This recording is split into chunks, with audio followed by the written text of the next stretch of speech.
I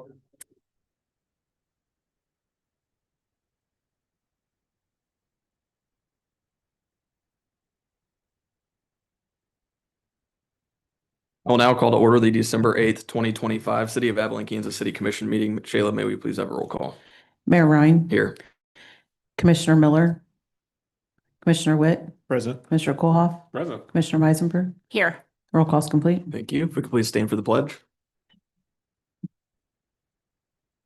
I pledge allegiance to the flag of the United States of America and to the republic for which it stands, one nation, under God, indivisible, with liberty and justice for all.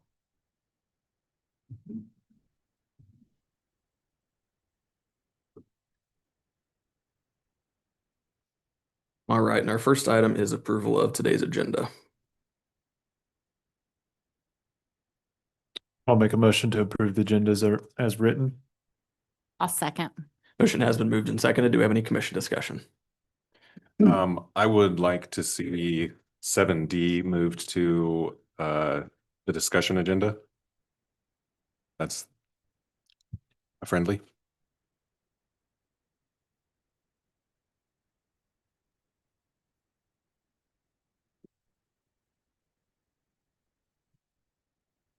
That is, that's for people, I guess, who don't know what I'm looking at here. That's to consider approval of progressive design build project agreement with Mid-America Sports Construction for the Recreation Improvement Project. I'm just not ready to move forward on that project. I think we need to have some discussion and maybe get a couple more of the parties who are affected involved. It seems like maybe there hasn't been fantastic communication with the school district. And so I would just like to have a little more discussion on that before we design that project. I'm Mr. Commissioner Witt, I know you're on that committee. I'd be happy to have any feedback from you. Well, the athletic director is on the committee, so I'm not sure where a lack of communication with the school would be. I'm not sure. I guess my understanding when we started this project is that one of the primary goals was to have a new playing field for the high school. And my understanding now is that that's secondary or not a consideration. So to me, it seems like we've deviated from the original goal. And so I think that there's, I guess, if we're going to invest all these acres that we're not going to be able to reuse for 50 more years, that we should take another 2 weeks or 4 weeks and make sure that we do it correctly. I'll be happy to talk about it once we have that agenda item. At the agenda item. I mean, we could always table it after we hear, because they're here in person today to present.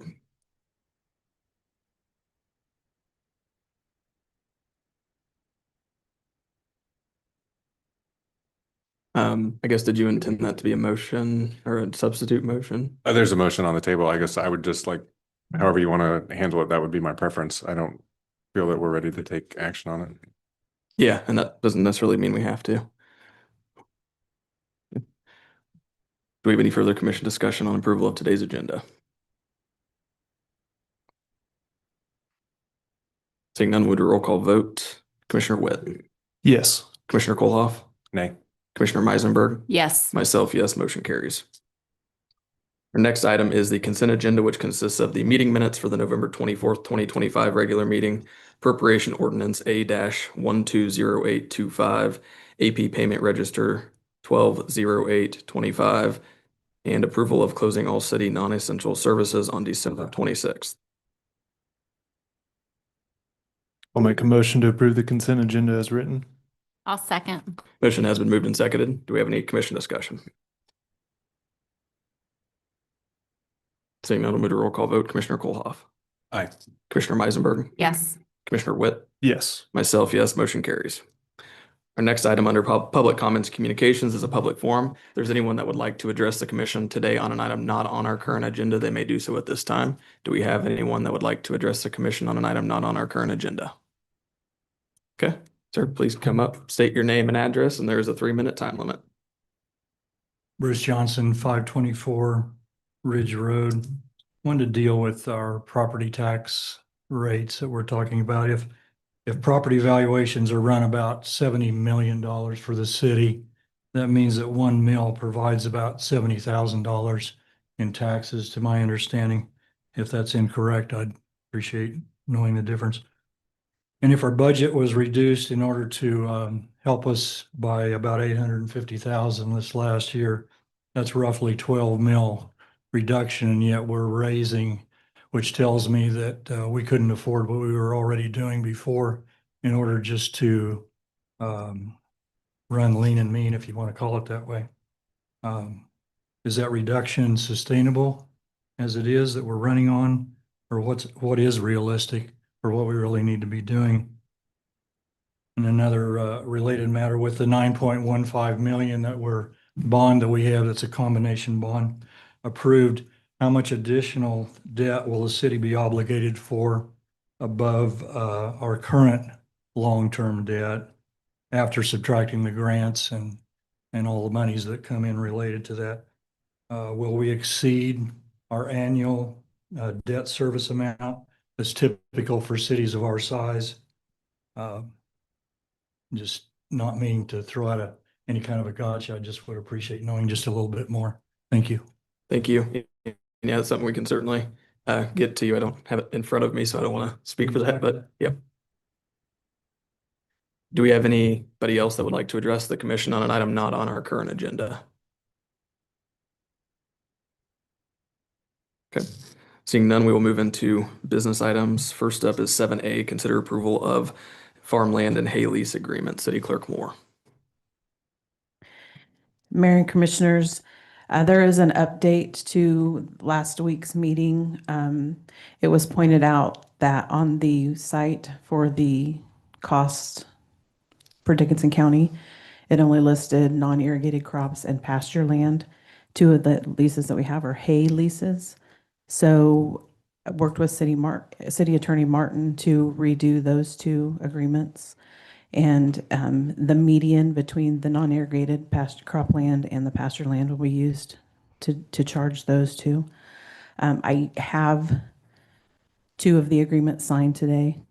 The third one was supposed to come in and didn't make it today. So, but I don't think that there'll be a problem. He's already been given all the details of the new agreement. So I'd ask that you approve them today. Do you have any questions for staff on this item?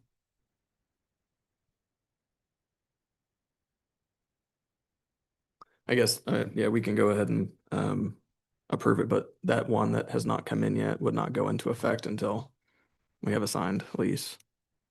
It's probably already in effect, just as a matter of Yeah, carryover, and probably more restrictive on us than the tenant at this point. And he did come in to sign and actually left me a signed agreement, but then the changes were made and then he was out of town. Okay. So he is back today, but I think he probably had a lot on his plate, so. okay. Do you have any further questions for city staff on that item?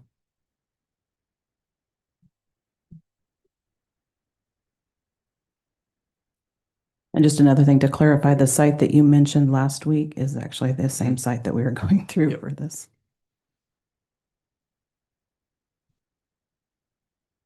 And I'll make a motion to approve these farmland and hay lease agreements. I'll second. Motion has been moved and seconded. Do we have any further commission discussion? Do we, I guess, generally have a process for rebidding this type of a contract?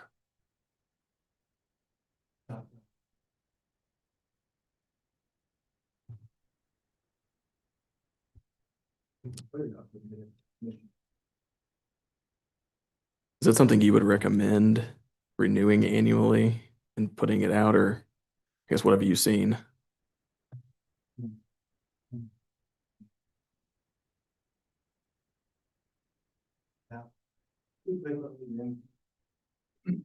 As far as I've got, if they can't count on it, then.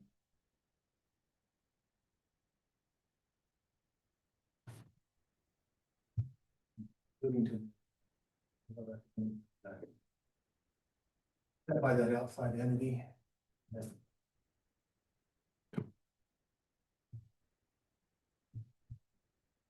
Have any further commission discussion? Seeing none, I'll move to roll call vote. Commissioner Meisenberg, Yes. Commissioner Witt, Yes. Commissioner Kolhoff. Aye. Myself, yes, motion carries. Our next item is 7B, consider approval of ordinance number 25-3465, an ordinance amending sections 1-1306, 1-1312, 1-1313, and 1-1314 of the city code pertaining to open public records requests and fees and costs to be charged to persons for accessing or copying open public records. Interim City Manager Quinde. Yeah, the ordinance before the commission today is a result of updating our city code to reflect legislative changes in the last couple of years and also Kansas Attorney General guidance, which have prompted these changes. As the mayor noted, it changes 4 sections. It ensures clear procedures, improved internal consistency and compliance with the current state law. These revisions include responsive timelines, fee calculations, administrative procedures, and customer service practices for managing public records requests. It does incorporate the Open Record Act's explicit requirement that the city respond to records requests within 3 business days providing the records. If there's going to be a delay to meeting that 3-day requirement, then we have to give give a reason for the delay or issue a denial within those 3 days. And then it also clarifies that when we do deny records, that we provide written explanations for the denials, and also provides for rolling production of large or complex requests. And what that means is if somebody needs, volumes and volumes of records, that if we can't do it all at once, we'll give it to them in stages. So also the update ensures that the fees reflect the actual cost of staff time, materials, and equipment. That's consistent with KSA 45-219. And also includes a requirement that staff time charges be based solely on their wage and not employee benefits. And then the ordinance as presented also confirms that electronic records cannot be assessed a materials fee unless the city uses physical media such as a thumb drive or a CD to provide that to them. So we're asking for your approval of the ordinance to update the city's open records. Questions for city staff on this item? This might be a question for the city attorney here, but what are the rules, or I guess, is there any statutes that you're aware of that would give the governing body access to those records without any need to compensate the city for them? Although, can you hear me? Although Cora allows the city to charge reasonable fees, it certainly doesn't require the city to charge reasonable fees. I would always recommend that we have a uniform policy that we apply with equal force to everyone. That being said, I recognize there is an enhanced need for or desire to see records in your role as governing body. Collectively, you have an interest in receiving and reviewing records. If an individual commissioner seeks to obtain records, technically he or she has no greater right than the public when acting individually. I think from a legal perspective, if a majority of the commission wishes to access a certain record, then they can act on that and obtain that. Right now, neither Cora nor the city code addresses any sort of exemption for public officers or elected officials. So if there's a desire to add that, we could explore that, but right now it doesn't, that's not addressed. And I think if an individual commissioner made a Cora request, they would be subject to these same provisions as anyone else. What would be the best way to do that if that was the goal of the commission or a majority of the commission? And when you say do that, To essentially allow an exemption or something that would allow commissioners access to records without compensating the city under Cora. well, if there were a desire to do that, I would expect we would want to codify that beyond the And are you simply referring to an exemption from the payment of fees and costs? That specifically, are there other provisions that you think could be cumbersome or that we might want to look at?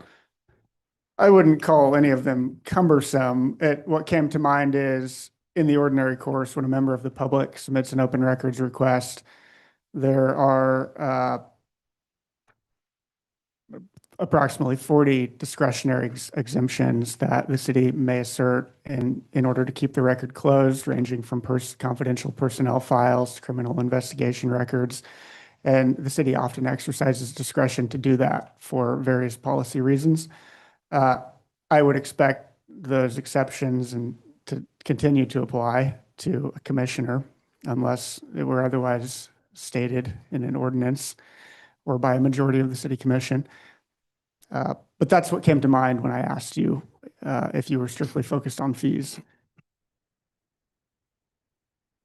Again, I'm not clear, would it be your expectation that in the regular course of business, all 40 of those exemptions that the city could assert would apply to the commission or a commissioner at all times? It is my opinion they would apply to individual commissioners at all times. If a majority of the city commission wished to access one, then I do not believe the management could withhold that from a majority of the commission who publicly instructed that those be provided.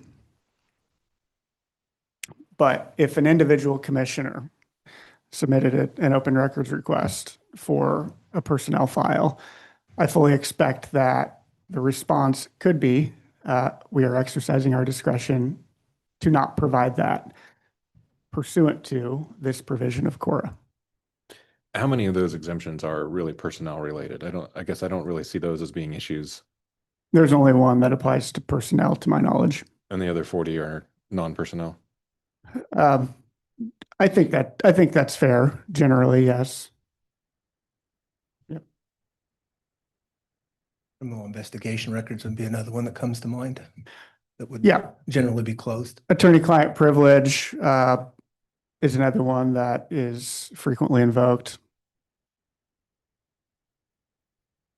Those are all recited in KSA 45221.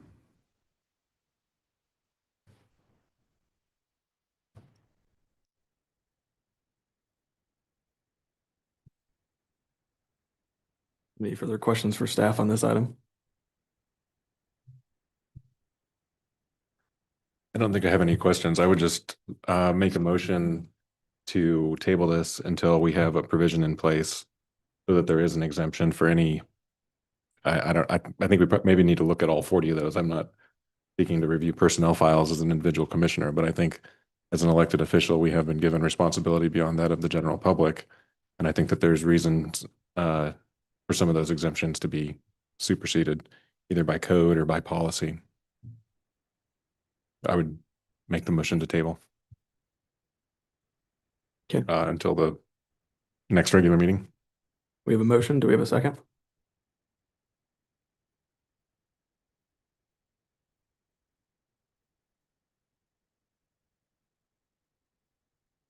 Do we have a second? Okay. Seeing none, motion fails due to lack of second. So I guess my thinking on that is individually acting, even as a commissioner, we are members of the general public. We don't have, I guess, special powers unless we work collectively and have a majority. So that's kind of where I'm at with it. I guess I don't see the need if we're just doing something on our own. We should be treated like every other member of the general public.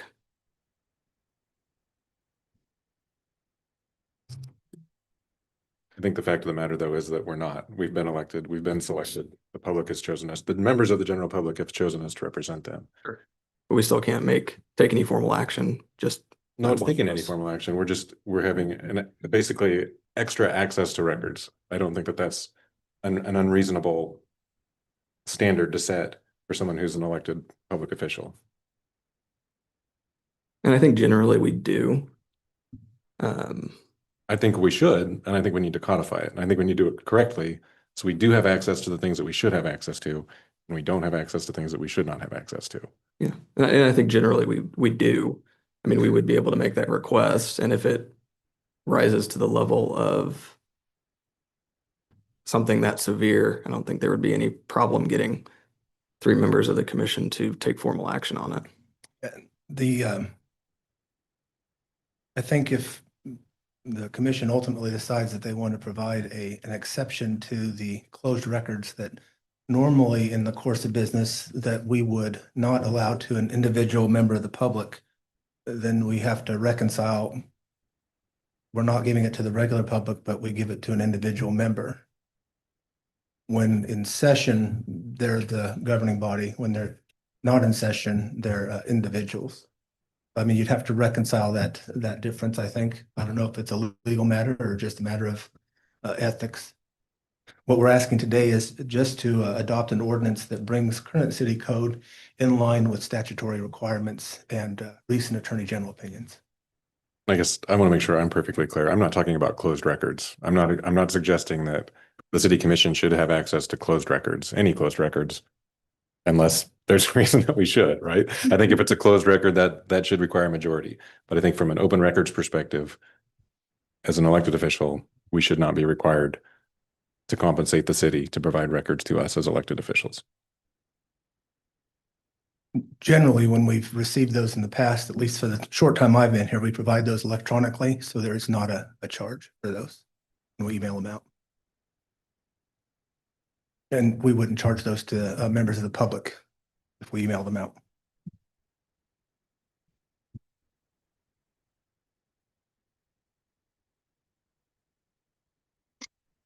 Any further questions for staff on this item? I'll make a motion to approve ordinance number 25-3465. I'll second. Motion has been moved and seconded. Do we have any further commission discussion? Seeing none, we'll move to roll call vote. Commissioner Witt, Yes. Commissioner Koloff, Nay? Commissioner Meisenberg, Yes. myself, yes, motion carries. Our next item is 7C, consider approval of ordinance number 25-3466, an ordinance amending section 3-1103 of the city code of the city of Abilene, Kansas pertaining to solid waste collector licenses. Interim City Manager Quinde. Currently, city code requires that contractors who haul solid waste for our customers, commercial and residential, that they have to be inspected by and receive a certificate of inspection from the county health officer. That's not a practice that has been done or is currently being done, which makes the licensing process conflict with current city code. To correct that, we present you with an ordinance that changes the code and removes the requirement that the county health officer conduct that inspection and that the applicant provide a valid state of Kansas commercial vehicle inspection certificate or other inspection form that's been approved by the Kansas Highway Patrol for each vehicle being registered, and a certificate of insurance showing that they have liability coverage for each vehicle. What this does is it takes the current process of city staff inspecting a commercial vehicle for safety, and it's replacing it with something that those vehicle owners already have to do to operate a commercial vehicle in the state of Kansas. We're just asking for a copy of that in lieu of something that county health doesn't do. Questions for city staff on this item?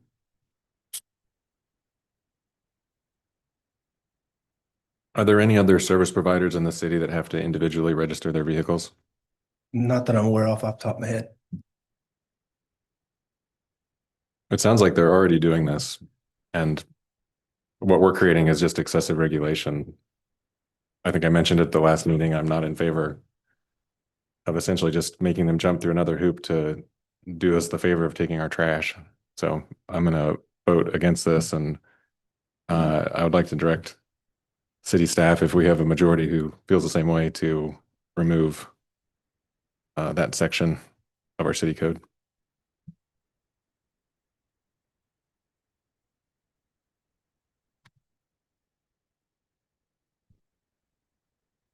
Any thoughts on that from the rest of the commission?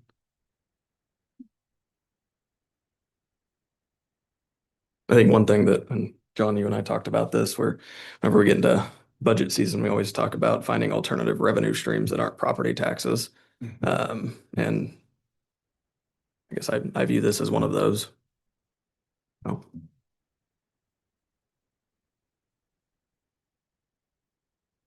I'll make a motion to approve ordinance number 25-3466.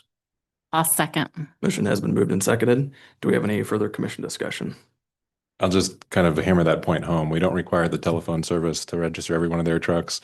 We don't require any of the Vive fiber trucks to be registered. We're creating essentially a rule that applies to one section, one service provider, and not uniformly across all service providers within the city. So again, I'm going to vote against it. You'll do what you do. I would agree with that if Vive or if the trash companies were driving basic vehicles. Trash trucks are a lot different than vehicles that Vive are driving through town. What do you call cherry pickers? I mean, do you know how much those weigh? Not off the top of my head. I don't either, but I think that it's probably fairly equivalent with what a trash truck is. So let's make it fair for everybody. Let's charge everybody a fee to drive a truck, $25 for every commercial provider in the city, if that's what we're going to do. We're cherry picking. It's silly. It's just Yeah, I think to me, you've got these heavy trash trucks running multiple trucks in town down every street every week. So I think that makes a little bit of a difference on street wear and tear and use. It's That's not, much they're more not paying for frequent. street wear and tear at $25 a year. And I'm not saying. Do you want to like, raise it? You apparently do. I know. It's just absurd, just absurd. Okay, we have a motion and a second. Do we have any further commission discussion? Seeing none, we'll do a roll call vote. Commissioner Kolhoff, Nay. Commissioner Meisenberg, Yes. Commissioner Witt, Yes. myself, yes, motion carries. Next item is 7D, consider approval of a progressive design build project agreement with Mid-America Sports Construction for the Recreation Improvement Project. Parks and Recreation Director Tim Brook.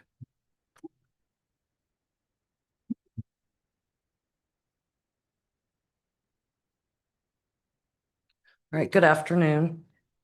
Before the meeting, I laid on your desk just some of our preliminary drawings that we did as a committee with Mid-America, just so you can kind of see where we're headed for now. And I'll be happy to address some questions here in just a bit. In September, you guys approved a letter of engagement with Mid-America, and that allowed the committee to sit down with them and kind of figure out design, where we can put things, how we can do it. Just get an initial design and concept set up. And since we have finished doing that, the next step is to approve this progressive design build agreement with them. This will let us go into two other phases. The first one will be the design phase. They can get preliminary cost estimates and value engineering done. Project schedule refinement, and then construction documents together. And then phase two would be after the design committee and the commission approve the design documents from phase one. The commission, we'd come back and commission would consider an amendment to the agreement. And that amendment would formally set the guaranteed maximum price. So it'd be the highest cost that the city would pay for that construction.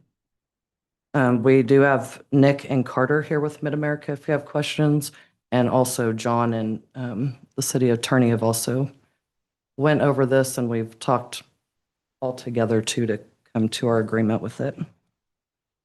I do want to address the school situation real quick. Like Trevor said, Derek Burns, the AD, is on our committee. So he's been a part of this since the beginning through the RFQ, RFP process. Our initial, from the very beginning of this, our goal is to get 6 fields all together so that we're not spread out across the street over by Washington. But unfortunately, $4 million only goes so far. So what we've kind of done with Mid-America with the school's input also is put that into phases. So our first phase that we're looking at is 4 multi-use fields. They can be used for our leagues, for tournaments, softball and baseball, and they can also be used for high school softball. Phase 2, as I kind of arrowed on your one paper, would be those 2 fields are where fields 1 and 2 are, the north fields that we have. That would be getting the high school baseball field over in that location, and then phase 3 would be renovating that last south field. So we're working on fundraising ideas, talking to people about donating labor, equipment, materials that would help drive our costs down for that first phase, and maybe be able to add in things as we go. So Kayla, I just want to make sure I'm clear. You said phase on a couple of different things. And I think maybe you were talking about part of their process, and I want to one make and sure. 2 are with the agreement. Okay. And then what I gave to you guys is just kind of showing that phase 1 is what we could do initially with our 4 million. And then what our next steps would be if we can get donations in or some fundraising going, what the next field step would be. Okay, and I don't mean to be difficult here. I'm just really trying to understand. So the document that we have in front of us is for 3 softball and 1 baseball fields. It's like a multi-use field. Yeah. Okay, Yeah. but that's what we're It's basically 4 multi-use fields, that one right there. so we're talking, when we say, what this picture we have as phase 1 is Correct. really what we're looking at for this agreement that we have in front of us. There's no funding or other mechanism or even any plans other than dreaming Yes. Yeah. Yeah. for what you have listed as. Yes, that's phase our 3, end phase 2. goal right there. Yep. Okay, okay. But just so I'm clear, not what you have marked as phase 2 and phase 3, which would be a high school baseball field and then redoing the one that's existing there to the east of the rec. Right. That's not contemplated at all in this agreement. True. Okay. Yep. I thought phase 2 was encompassed in this. Thought that's what you We just, wouldn't be able to do Right. 4 fields and the baseball but field. that design is 4 million. encompassed in this agreement. No. Okay, I thought you just said that. So you call the field or that bigger field, the baseball in there, is that right? Correct. Okay. Okay, So the 4 fields that I have listed as phase 1, they are calling them 3 softball and a baseball field. They're all 4 multi-use fields. The 3 that are, say, softball or softball size, but we can use multiple age groups on those, boys and girls. The little bigger field that they're calling the baseball field is just another multi-use field. We can play softball on it, baseball on it. okay, so that Yeah. larger field in phase 1 would be suitable for high school softball, though? No. It would not be. High school softball, yes. High school baseball. Okay. Yes. Okay. And they could play JV and varsity That on may have been those where I fields misheard you, also. so. Yeah, So I just wanted to make sure before we got too far. yeah. But again, this agreement is just to the next step that we need to move forward to get more concrete plans going, cost estimates, engineering, everything like that. And the direction to echo Kelly for doing 4 multipurpose fields is in line with the language that passed the sales tax fund that's funding this project. I believe that language was of recreation improvements to include multipurpose softball and baseball facilities. So having the direction where this first 4 million that we know we have to cover specifically multi-purpose fields, as opposed to the direction of if it went to a baseball field, that cut through half the budget and it would really only serve baseball. And we don't, as a rec, use the high school baseball field. We haven't used it in a couple years.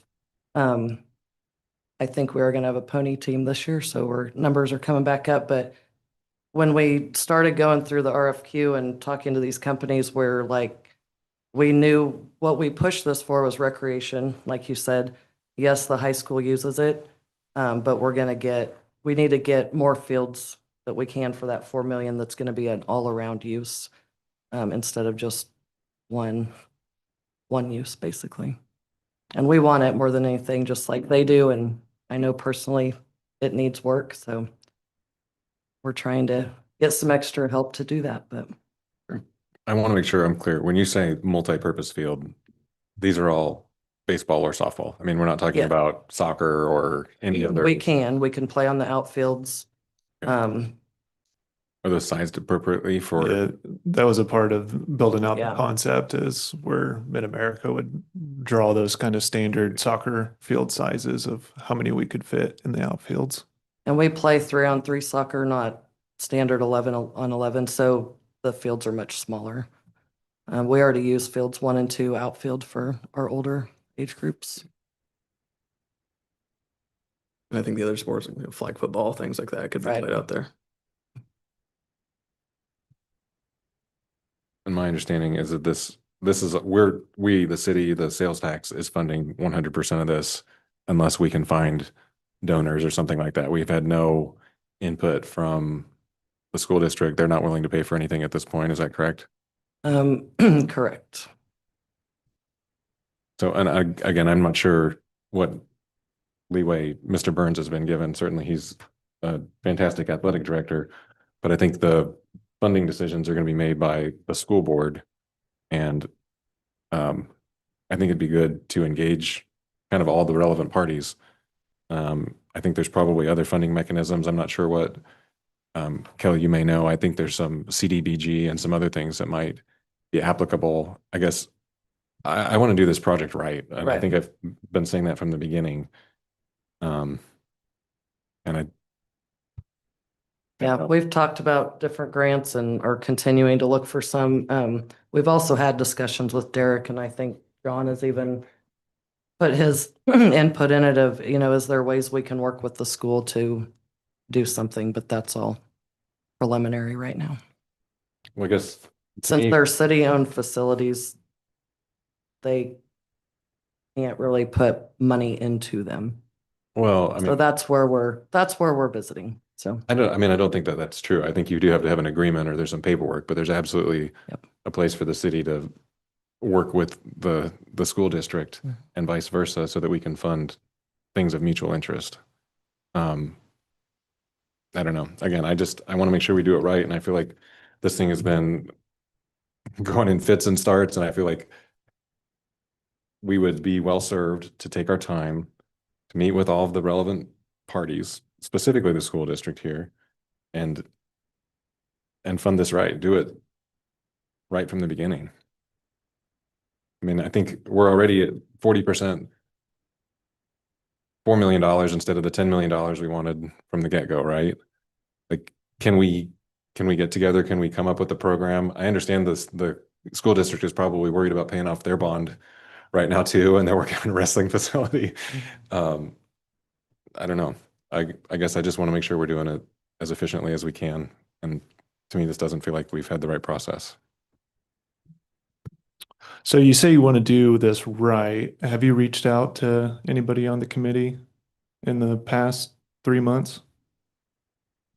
I really haven't. No. Okay. With that, I'll make a motion to approve this progressive design build agreement with Mid-America Sports Construction. I'll second. Motion has been moved and seconded. Do we have any further commission discussion? I will clarify one point about the wrestling facility, privately funded. I think school board might shoot me if I didn't correct that. My apologies. No, you're good. I made the same mistake earlier. I said publicly funded, but I meant Yep. private. So thank you. Do we have any further commission discussion? Seeing none, move to roll call vote. Commissioner Meisenberg, Yes. Commissioner Witt, Yes. Commissioner Koloff. Nay. Myself, yes, motion carries. Our next item is 7E, consider approval of resolution 120825-1, a resolution adopting an amended and restated purchasing policy for the city of Abilene, Kansas. Interim City Manager Quinde. We brought the revised purchasing policy to the commission twice now. What you have in front of you is a resolution that would adopt the latest revision of the purchasing policy that was presented at the meeting 2 weeks ago. I can go over it again if you'd like on the purchasing policy, but the resolution just adopts the policy that we've talked about.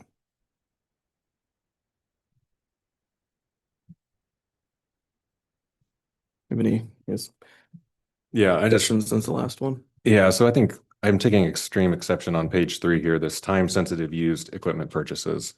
So the language is in cases where a used or pre-owned equipment item becomes available and the delay required for competitive solicitation or city commission approval would result in the item being sold or otherwise no longer available, the city manager may authorize a sole source purchase regardless of the dollar amount.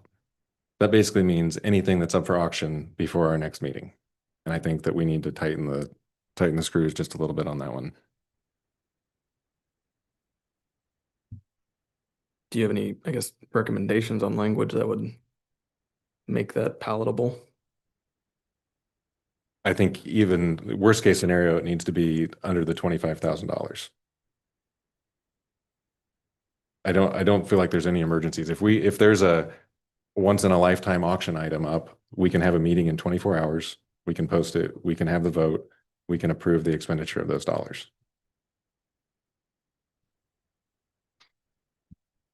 I think if you add a $25,000 threshold to that specific paragraph, then it defeats the purpose.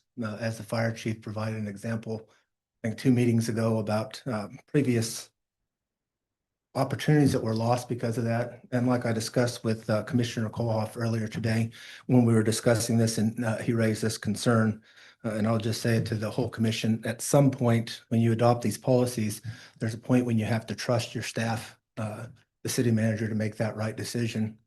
And if they're not, then it's time for the commission to remove that person. But as far as a policy document, this paragraph provides city staff with the ability to find the most cost savings they can if a unique opportunity comes up.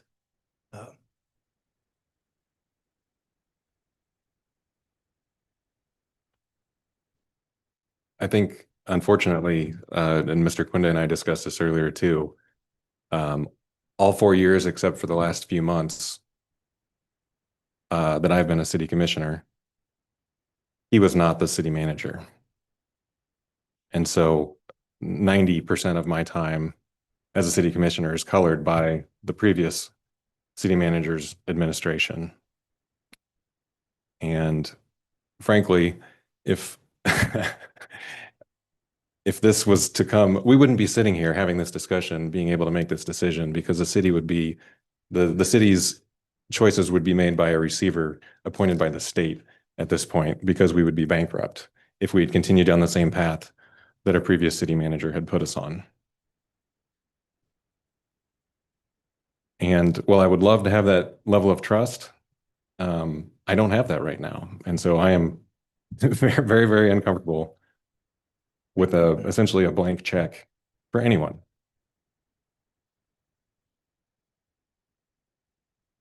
Am I correct? That would have to be approved by the department head. Like, let's just use Kale for an example, since it's sitting back there. Kale would have to sign off on it, and then the city manager would have to sign off on it as well. Correct. Regardless, under this provision, regardless of the amount, even if it was $2,500, because it would be an exception to the policy, the city manager would still have to approve it. And it would be for something that was already budgeted for and that we were looking for, not just something that popped up and thought that'd be neat to have, or this is just a tool for us to, if we find an opportunity to purchase something at auction, it would be significant savings that we're already looking at and is budgeted for. That's the tool for it. I don't have the entire thing right in front of me. I just read it online, so I can't recall the specific language on it. Was there any language in there that dictated that it has to be previously budgeted for?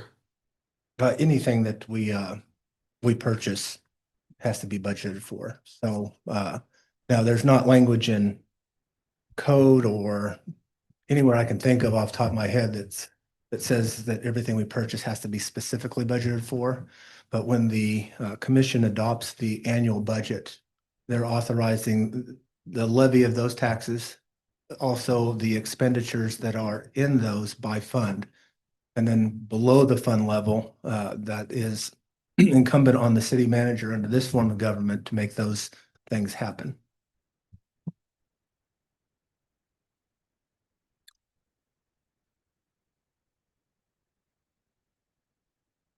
have any further questions for staff on this item?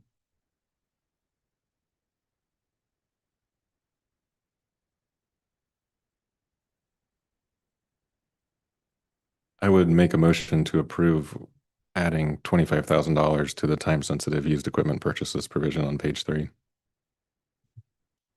Okay, we have a motion. Do we have a second? I'll second. Motion has been moved and seconded. Do we have any further commission discussion? Seeing none, we'll do a roll call vote. Commissioner Witt, Yes. Commissioner Kolhoff. Aye. Commissioner Meisenberg, Yes. myself, yes, motion carries.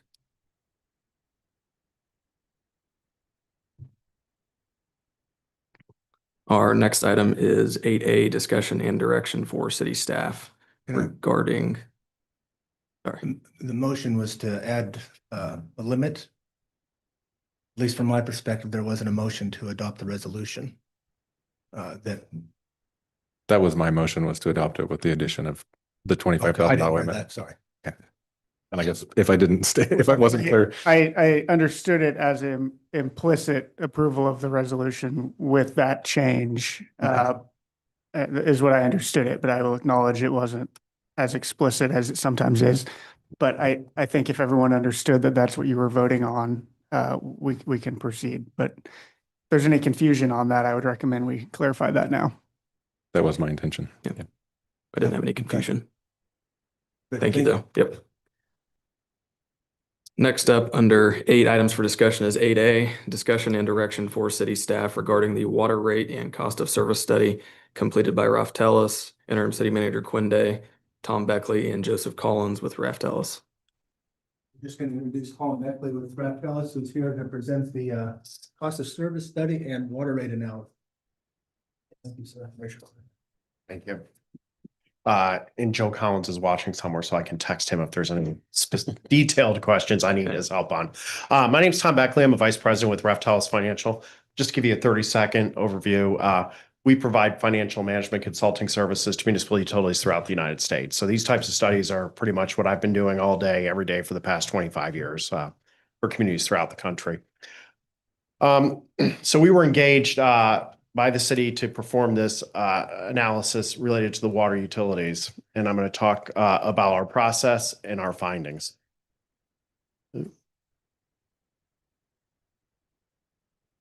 There we go. Yeah, I did press too far. All right. All right. So I'm going to talk about the rate study process, give you a little background on the utility finance, an overview of the utility finances, talk about the financial plan that we developed for the water utility, and then talk about cost, service, and rates. And I'll give you a little more detail here on the next slide because this is important. So the financial plan, we go in and basically the financial plan looks at the overall budget and then projected expenditures over a period of time. And we have a model that looks at 10 years. We can go out as long. It's pretty easy actually for us to go out 20, 30, 40, 50 years. You know, people think, well, you know, isn't that hard? Well, it's easy for us to do. The challenge is, do we have any confidence in our capital improvement plan? What period of time do we have a realistic capital improvement plan for? And so I'll talk that's an important driver in your cost service study, and I'll talk about that. So the results we're going to give you are really focused on the first 5 years, and then we've actually looked at the following years, and I'll talk about why that is here in a few minutes. So the financial plan tells us overall, here's projected levels of revenue increases that the utility needs to continue to operate.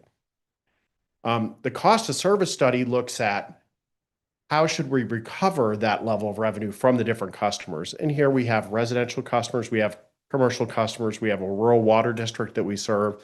And so it looks at the different customer classes and how they cause us to incur costs. The primary driver for how they cause us to incur costs is peaking. Who uses more water seasonally? Because we have to size the system to meet seasonal demand. And so our worst customer is someone who uses 100,000 gallons, but they all use it on one day of the year. Our best customer is somebody who uses 100,000 gallons spread equally across 365 days because we build the facilities and they use the same amount every single day. And that's our best customer. And that's, for example, why industrial customers will often get a lower rate because they tend to use their capacity every single day, and they pay for it every single day, and they use what we build for them. So overall, the current status of the water utility, we have an $18.77 monthly fixed charge. This is a pretty typical approach. And then we charge $4.47 per 1,000 gallons of water used for residential customers. And commercial customers below 225,000 gallons per month. Over 225 gallons per month, there's a lower rate. And again, this is typical of industrial customers. Recognize that an industrial customer tends to use that water consistently throughout the year. So that's not an uncommon practice to have a rate structure like that, but it's a fairly simple rate structure we have right now. Most customers pay $4.47 per 1,000 gallons, and then we have, I believe there's 3 large industrial customers that sometimes, not even every month, get over it. And I shouldn't say industrial, one of them is a commercial customer, Love's Truck Stop gets over that number in some months. It's important to note right now, the water utility basically has a fund balance of 0. We have no money in the water utility. So what we bring in each month is what we have to spend each month.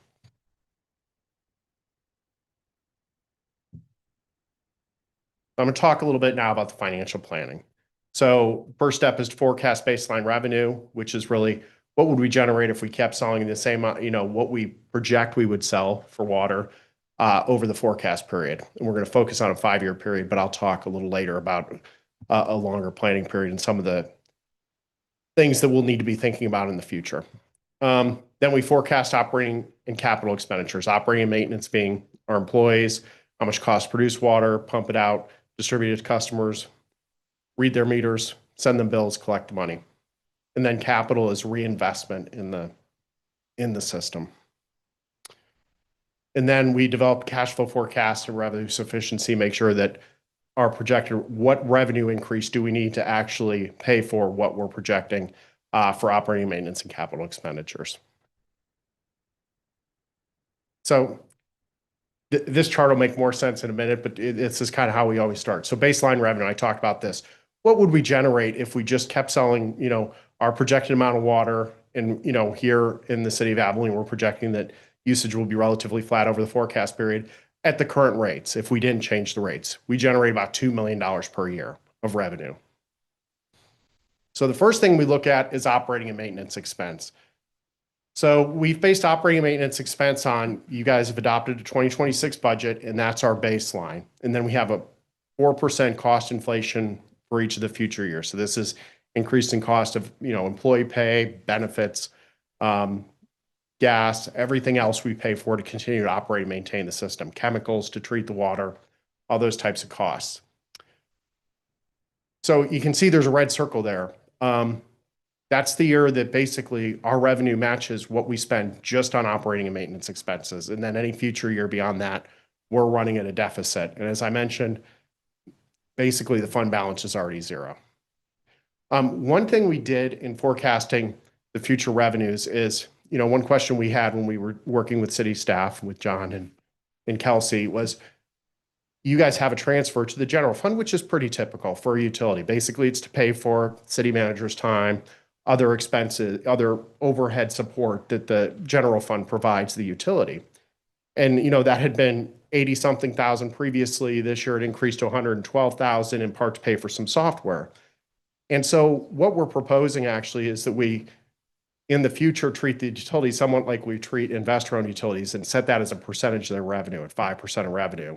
And so this way, it should provide the city general fund with an appropriate reimbursement, and it will increase over time without us having to kind of look at that. And we needed to be able to tie that, because we didn't want to propose rate increases and then just say, well, what do we think that's going to be in 4 or 5 years? Instead, we're recommending that you tie it to a percentage, similar to how we treat investor-owned utilities. And this is a pretty common practice to make sure that as their revenues go up, their support needs go up, that the general fund is fairly compensated.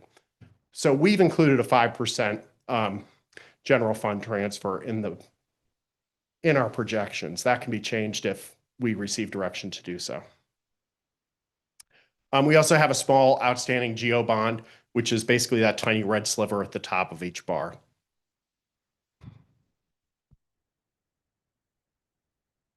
So the next thing we have to think about is capital planning. You know, we have wells, treatment, and then we have a distribution system. We also have, I believe, 4 water towers. And so the underground distribution system, especially, we often say it's out of sight, out of mind. It needs to be recapitalized over time. And really, you know, the best way for a water utility to approach that is you should be doing a little bit every year. And because it's something that you're replacing a little bit every year, it's really something that we would like to cash finance. It's not something we want to borrow because it is something that really should be ongoing.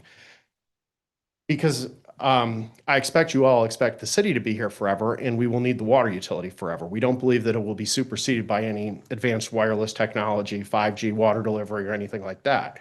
We believe it's necessary to continue to have a water utility. And so we've included, so the past few years, we've spent about $400,000 or $500,000 per year in recapitalization. Talking to city staff, and we believe that really should be closer to $2 million per year that we should be reinvesting in the system every single year.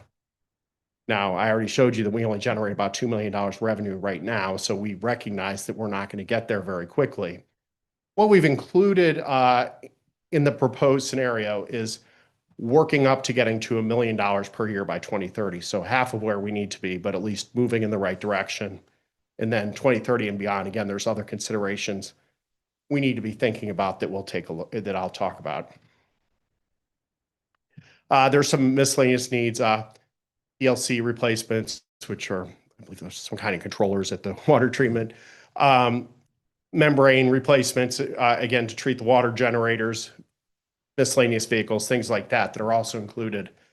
So really, we have a total of $1.5 million of capital through 2030 for those miscellaneous items. So in addition to the working up to $1 million per year, there's another $1.5 million total over the 5-year period.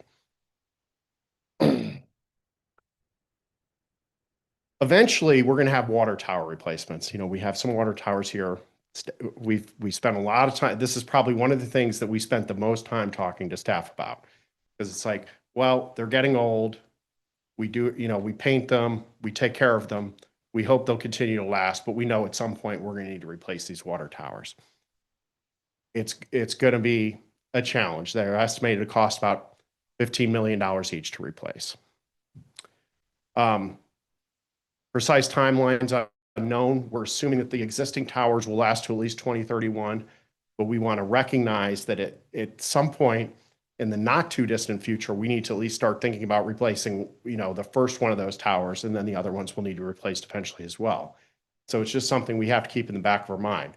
We're going to try to make do as best as we can with what we have, make them last as long as we can, but we need to recognize that this is an expense that will come due at some point in the midterm future, not immediate future, but, you know, in the not too distant future.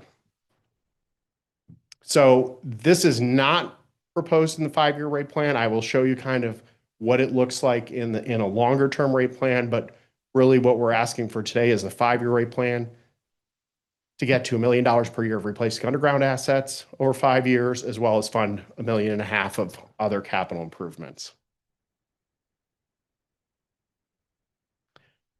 So when we take that previous chart I showed you, which had O&M and existing debt service, and then we layer in capital improvements, and then the capital improvements are the gray. So I mentioned, you know, we have $1.5 million for miscellaneous, $1 million per year we're working up to on the distribution system. And then the green bar in the middle would be new debt service. And that would be, you know, how we would recommend you fund that $15 million tank is, unlike replacing the underground assets, it does make sense for something like a more one-time expense of putting in a new tank to use debt funding for that. And so that's what the green bar kind of in the middle is.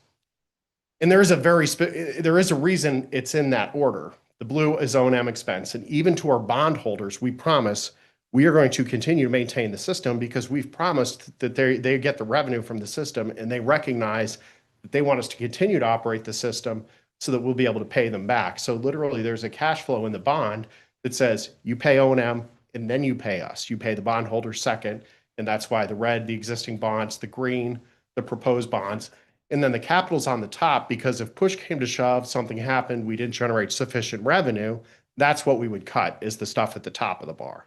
So it really does work up from stuff we have to pay at the bottom to the stuff at the top is stuff we could potentially think about cutting if we needed to in the future.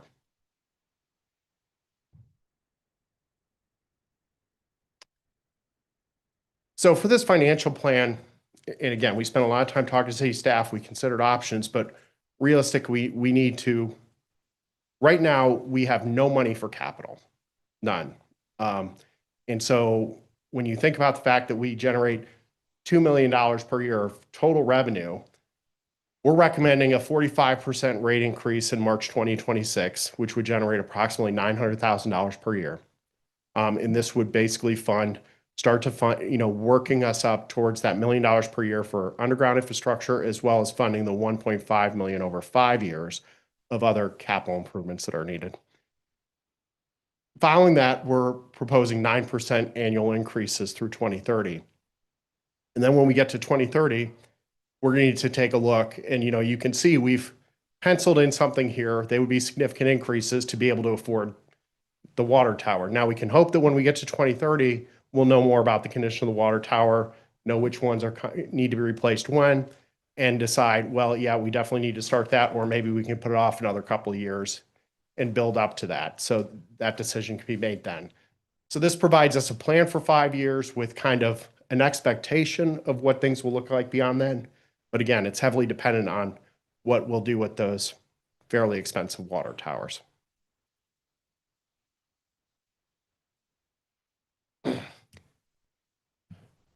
So that's kind of the overall financial plan. I told you, well, we have 45% revenue increase. And then the next step is, well, how do we actually recover that from our different customer classes? So we have the total revenue requirement and we functionalize that. We look at how we expend those dollars on certain functions. And I mentioned one of the key things is peaking.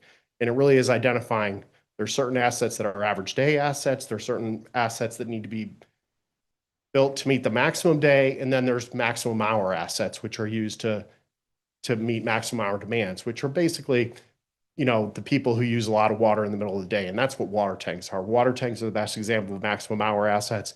They're also there to support fire flow. Haven't mentioned that, but that's also an important function of our water utility, is to provide fire flow in the case of fire. Once we functionalize it, we can determine how much each customer class uses of the functions. And like I said, the main driver for that is peaking. So the customer, residential tends to peak higher than commercial because they're the ones who go out in the middle of the summer and maybe water their grass a little, wash their cars in the middle of summer. And that's what does cause peak demands. And so residential is typically higher than commercial. Commercial is typically a little higher than the large industrial customers I've talked about that use water more consistently throughout the year.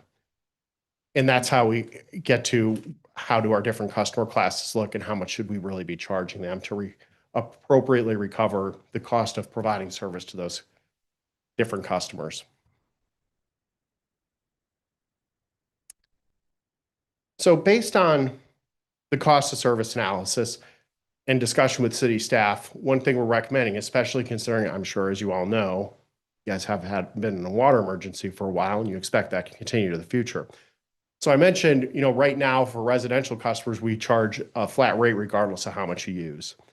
We're recommending that we go to what's called an inclining block rate structure. And the inclining block rate structure allows us to charge more for increased levels of usage. And I think it's useful. You can see at the bottom of this slide, I've kind of put labels on the 3 blocks. So up to 4,000 gallons, that's really our essential indoor use. And so it's what people use to bathe, what they use to cook, clean, and things like that. And that's a reasonable amount for a typical household to use for those items. The next block would be what we call responsible outdoor use, saying, well, we don't want to say you can't use water outdoors at all, but we're going to charge you more for it because it's not essential use, but we want to charge you a reasonable amount for the first 6,000 gallons. So if you want to have a vegetable garden, if you want to wash your car once or twice a month, it's not going to cost you a fortune. Above 10,000 gallons, we've labeled as excessive, or you could call it discretionary. This is really saying, we will sell you the water. We're not going to turn you off when you hit 10,000 gallons in a month, but you're going to pay for it because your water is a precious resource. We don't have a lot of it, and we're going to make sure you pay for that water because it's costing us a lot of money, to supply you for what you're using when you use that amount. And so this is for residential only. This is not for commercial. Commercial, I'll show you, we're proposing something a little different, and I'll show you on the slide. But this is one of the key changes for residential. We're proposing this inclining block. Now, there's also another important aspect of this inclining block. I've mentioned that we're proposing a 45% revenue increase. By implementing this inclining block, those customers who use 4,000 gallons or less will not see a 45% rate increase on their bill. They will see a smaller increase. They're still going to see an increase, and I'll show you that. But that's actually one aspect is we're going to charge more to those customers who are causing the peak demands, who are electing to use water outdoors in a discretionary manner, and those customers will pay more, while the customers who are only using water for essential purposes will see a smaller increase.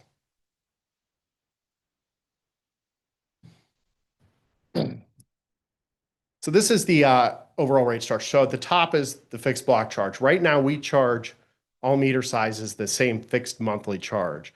And one thing most utilities do is the larger your meter, the more you pay. And this recognizes, one, larger meters cost more for us to install and maintain. And two, it includes what's called readiness to serve, which is basically we've built the system and it's there ready to serve you regardless of how much you actually use in a month. And so typically, the larger meter sizes have a larger fixed charge to recognize those components. The fact that their meters cost more to begin with, and the fact that we have to build more infrastructure to be able to serve your larger meter. Yes. Do you have a breakdown on the number of users at each meter size? We can easily get that. I don't know it off the top of my head, Sure. but pretty much all your residential customers are 3/4 inch meters. And even a lot of your commercial customers are 3/4 inch meters because any shop that just has a bathroom and maybe a small kitchen, they're going to be a 3/4 inch meter as well. Even, when you start to get to 1 to 2 inch meter, there's a specific reason that you have a meter that large. Like maybe a restaurant would be a 1 inch meter because they do need a little more usually for commercial dishwashing equipment or something like that. But we can get you those numbers. It's probably in the report, actually, that's in the package. I just don't know it off the top of my head. But there's a full report in the package that I believe has the units of service by meter size. But in general, pretty much all the residential customers are 3/4 inch meters, and even most of your commercial customers are 3/4 inch meters. So hopefully that's at least helpful, even though I can't answer it exactly. Do you have a good example of typical, like what would you say, a 2 inch, 4 inch, and 6 inch? What are the typical A industries? 6 inch would be the hospital Okay. and maybe the Russell Stover's plant. Okay. And possibly Love's. I'm not sure on Love's, but basically it would be your top 3 customers, which I know those are your top 3 customers are the hospital, Love's. It's not many. We're talking single digits. Even 4 inch, those 3 customers are 4 to 6 inch.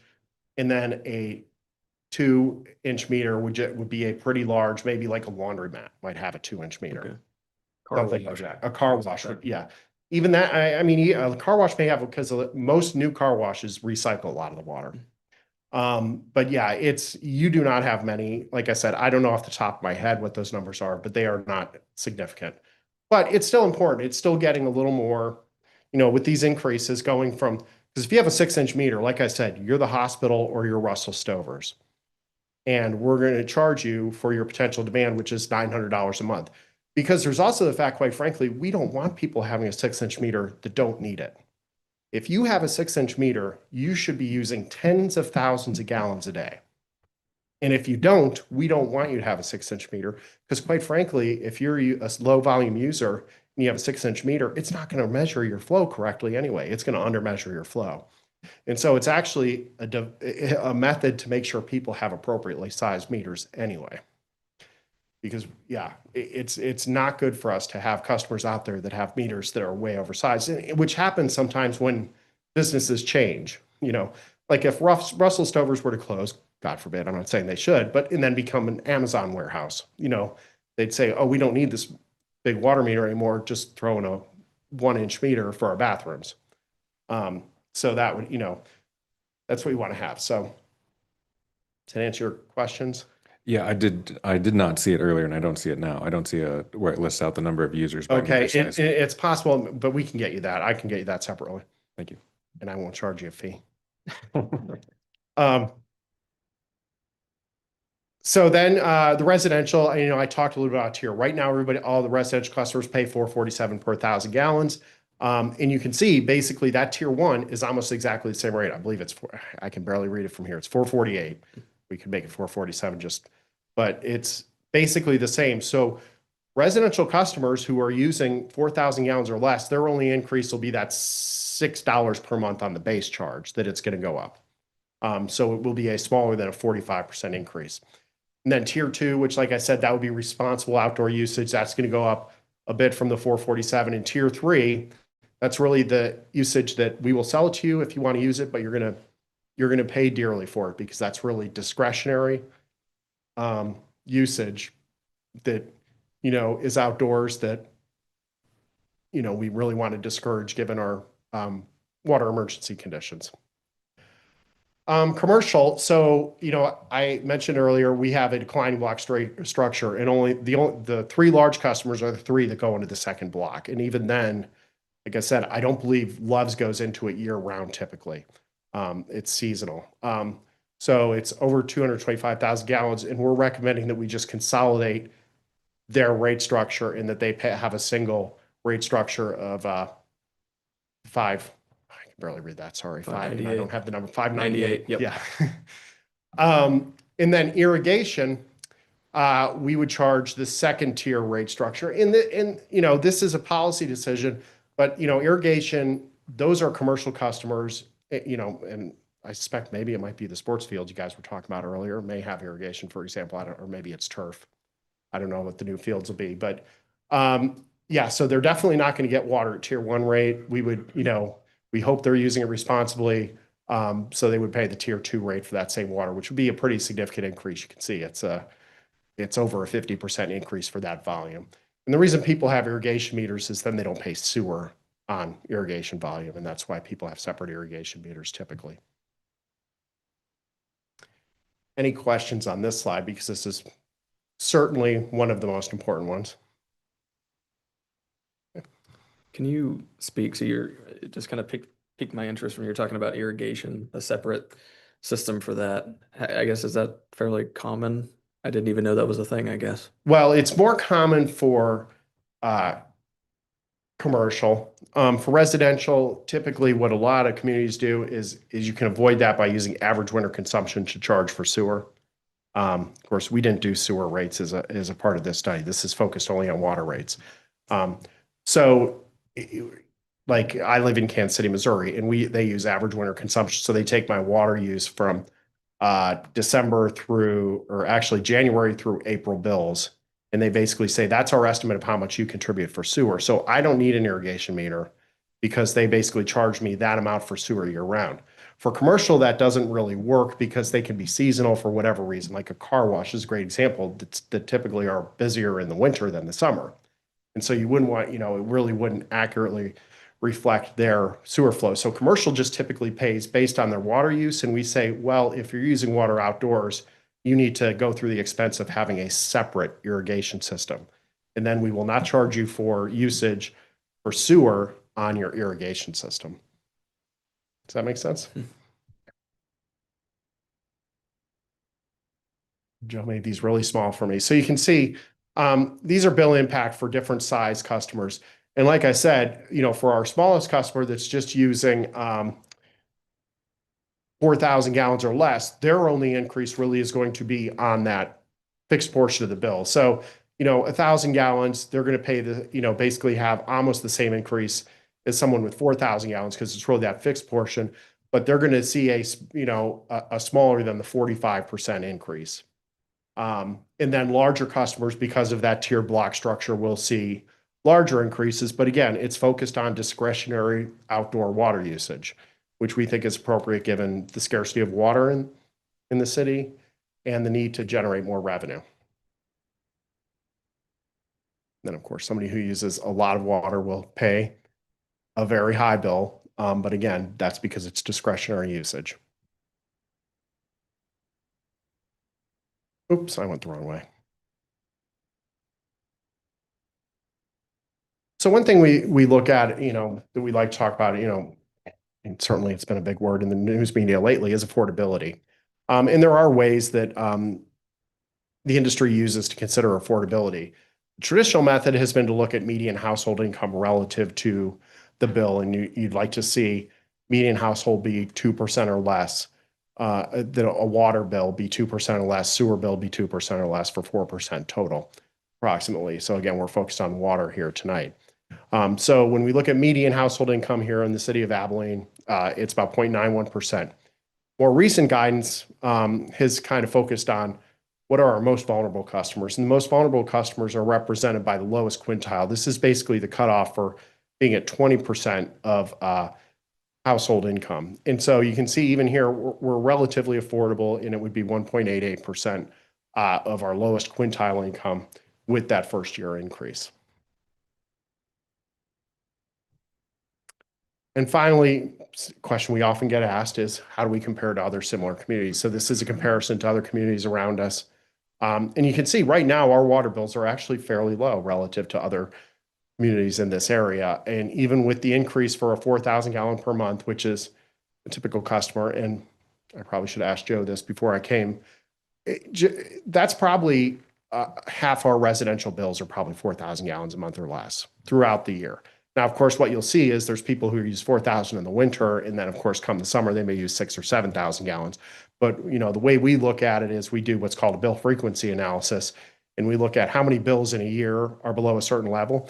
Even that 1,000 gallon number I showed you, people are usually shocked. That's going to be 10% of your bills, probably residential bills, because there's a lot of people who just don't use a lot of water, especially single people or retired folks, and they don't have a lot of water usage. Those numbers are in our packet in case you want to know them. Oh, so the bill. And I won't charge you either. Yeah, because people are often say, and I'll be honest, the challenge I run into, you get on city council, like, oh, I use 12,000 gallons a month. And I'm like, believe it or not, that's not typical. That's a pretty high number. I don't know what the four of you use, but that's often a comment we get is, oh, I can't, that seems low. And it's like, it's not, 4,000 gallons is a typical bill for the city of Abilene. And it really, represents when you think about 3-4 people per house, that should be enough, basically to wash your clothes, bathe, cook, clean, everything for a month. Just for your reference, it's about 65.9 that are 4,000 gallons or less. So it's 2/3 almost. Yeah. Yep. It's a lot. But like I said, sometimes you can't say that's 65.9% of customers, because there's some customers who 4 months out of the year will be over that and 8 months out of the year will be below that. But again, that's because of discretionary outdoor usage, which is, again, what we're trying to discourage but not eliminate. So that's the end of my prepared presentation. I'd be happy to answer any other questions. Thank you for the presentation and for this report. I've got 3 different questions, 2 of them fairly general. One is centered around general fund transfer percentages. And you've done this for 25 years. So what's kind of the range of that percentage that you've seen in other communities? 5% is a typical number, and when you think about it, and it just depends on how much support the general fund is having to provide the utility too, because there are other things that the utility pays for directly. But yeah, it's a pretty typical number. And like I said, our concern is, as we were going through this, we said, well, it went up to 112 this year. Where's it going to go in the future? And we think it's beneficial to both the utility to be able to forecast that, as well as, to the general fund to provide kind of insight into, how much the utility is going to provide. And it just makes sense to tie it to that kind of what investor-owned utilities pay as well, because it's for, kind of, so that we're treating them more like the investor-owned utilities. But I've seen higher, but oftentimes it's more just because they can than it's really justified. I'm working on one right now where they're like, oh yeah, the city manager spends 40% of their time on water stuff. And it's like, really? So sometimes they, in some cases, sometimes the water utility is the rich kid on the block, but in our case, that's definitely not true. But we did want to recognize that contribution to the general fund, and that's why we recommended that policy. And of course, that's up to you. You ultimately make that decision, but we felt that was a good approach, and it matches what they've paid in recent years, pretty close. And so as we raise the revenue for the water utility, it'll raise the contribution to the general fund. Great. Next question is also from what you've seen in other communities. We've got these big capital expenses of the water towers. What have you seen other communities plan for, or in terms of how much they cost? I mean, typically we do our best to borrow for them, work with SRF to try to get at least some portion. Maybe, SRF typically has some principal forgiveness, although it's usually for, more vulnerable communities, but sometimes there's, more money available some years than other years. I've heard examples of SRF basically, you need to get on the SRF list and be on their priority list, because I've heard of clients say SRF came to us and somebody didn't take their money, and they literally are looking for shovel-ready projects. And sometimes you can get better terms because you're ready to go. And so you just need to kind of be thinking about that and being prepared for that, even though, as I said, realistically, we also want to try to put it off as long as possible. Now you can also, of course, I'm working with another community that's challenged, and they're trying to work on earmarks, because that's always an option, just depending on how the political winds are blowing from year to year. That's sometimes becomes, something that is available. And so again, you just got to be talking to your elected officials and at the state level and in Washington to make sure that they know, hey, we're struggling here. Got a water emergency, makes it really tough for us. Got the Eisenhower Library here, and we could really use some help. But that's sometimes the best you can do, and there's no guarantees on that, obviously. And then last, from what I didn't see here, I don't think it was in scope, but one of the things I have in my mind when it comes to other capital expenses is expanding water rights and wells and things like that. But am I understanding that that's not projected in here? That is, we were not asked to look at that. I mean, if that's outside, we're a financial management consulting firm, so we wouldn't be able to, kind of forecast that expense. If you had it would be easiest for us to include that expense, but you'd have to have somebody else. And the reason why I'm not asking that question for you, it's more for my other commissioners and for the future electeds, is that's a good thing to always have in your mind when it comes to looking at water rates. Is we've got those big expenses coming up here, but then we've got expanded water rights. That's, I guess, should always be in your mind. So I met with the former chief engineer, David Barfield, who has Kansas Rural Water Association consultant, talking about the potential for water rights for the city of Abilene, where we could look and what's available for the years. So this is the right time to see. We are looking at it now. great. Yeah. And then once you have a reasonable estimate for that cost, that's relatively easy for us to incorporate in the model. Do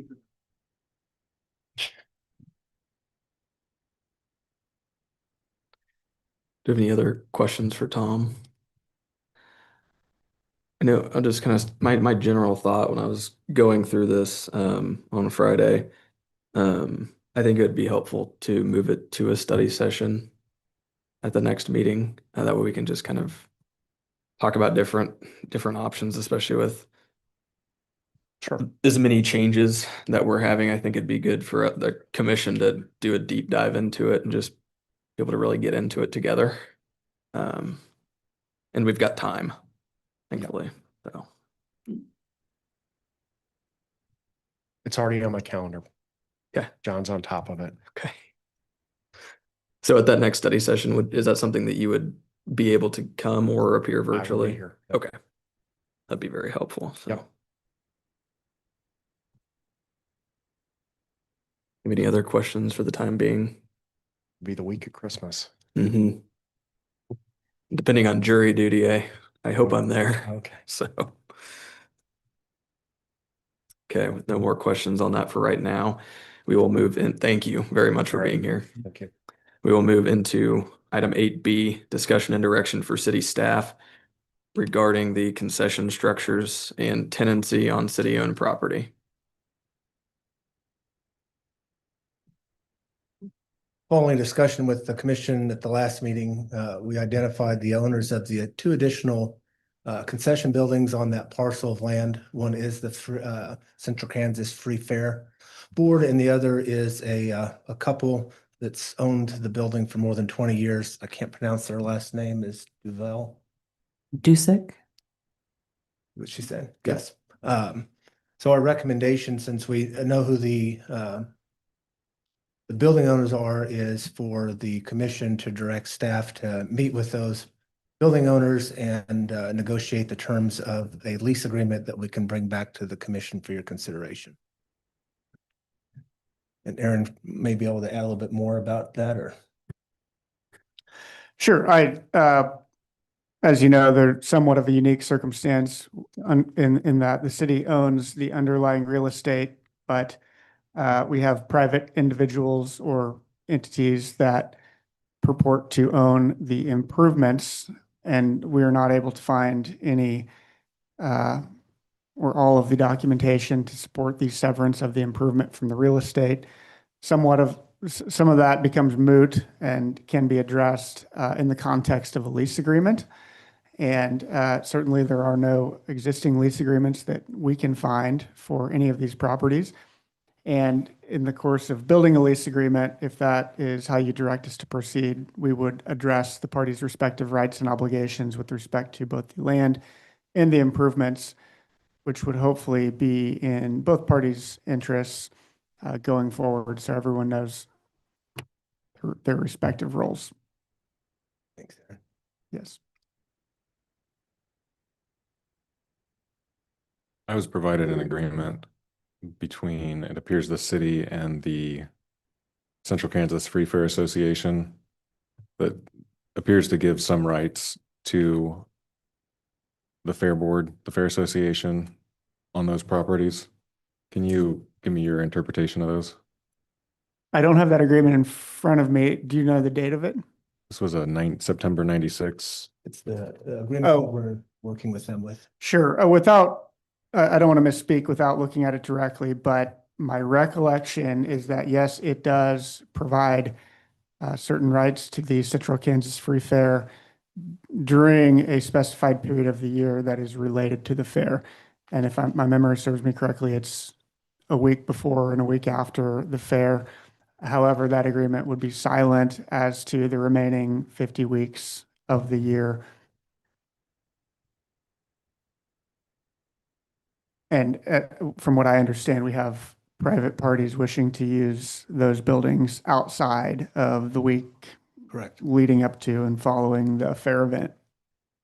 Maybe you can help me out with that. I thought maybe we discussed this, that there's really no way for them to use those properties outside. I mean, for at least the proposed uses outside of the fair. From a zoning perspective, if that's what you are referring to, that property is zoned P district, public. Use, yeah. So there are certain designated uses that are allowed under the city's zoning regulations applicable to the P district.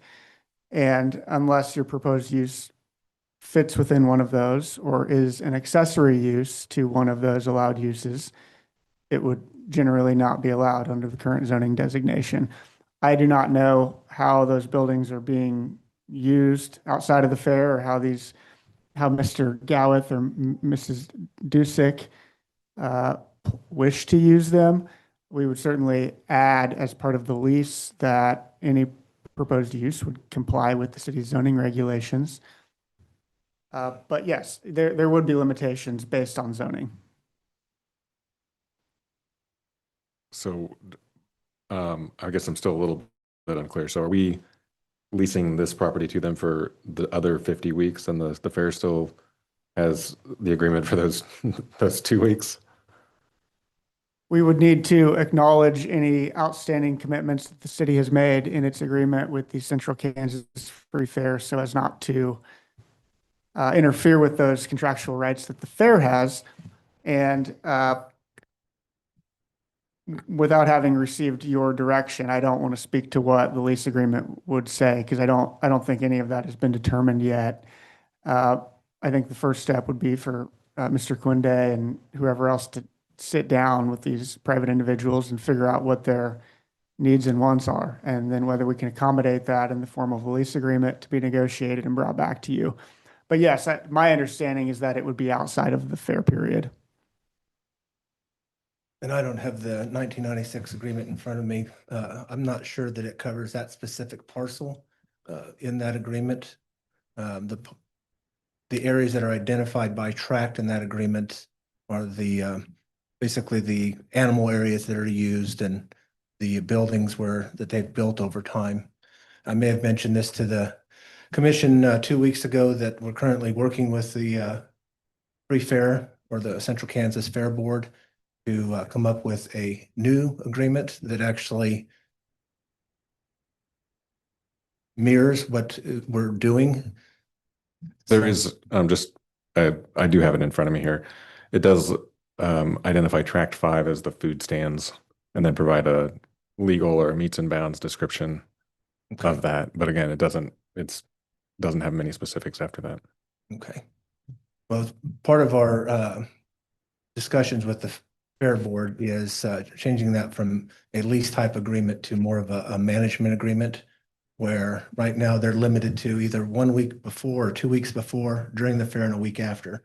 That's when their use of those facilities by that 1996 agreement is allowed. Over time, I don't know how long, but they use them year round now for different events and things like that. So we're working with them to clarify that. And then also we understand that they're not for profit and whatever they make, they're putting back into the facilities. But we're talking about some revenue sharing outside of the fair time. If, for example, the stadium is rented out for a group and used to help the city offset its cost for maintaining the stadium and for capital improvemements to it, such as needing to replace the bleachers. So those can all be addressed in that as well.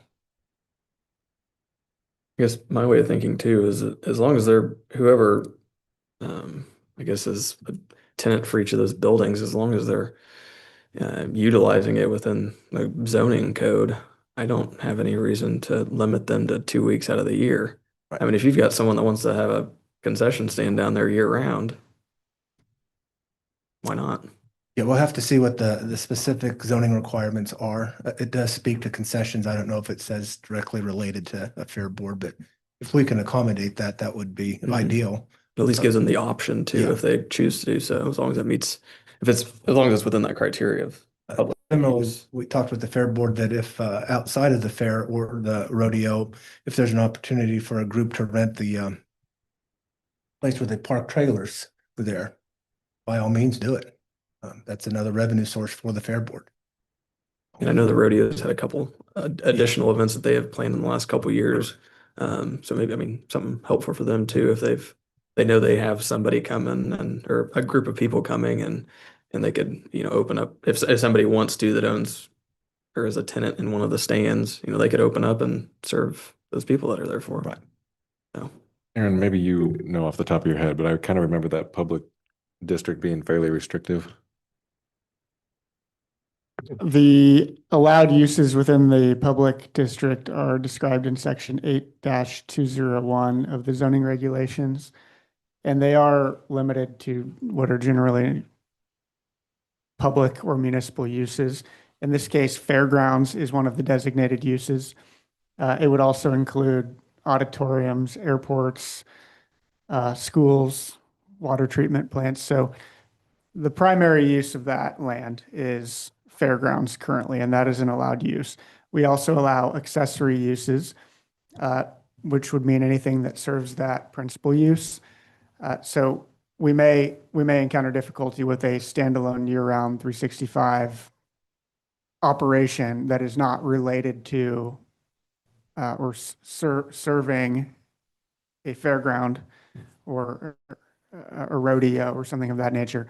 But without knowing exactly how they want to use it, I don't want to foreclose any opportunities. But yes, as currently written, the P district is limited to those A through N uses.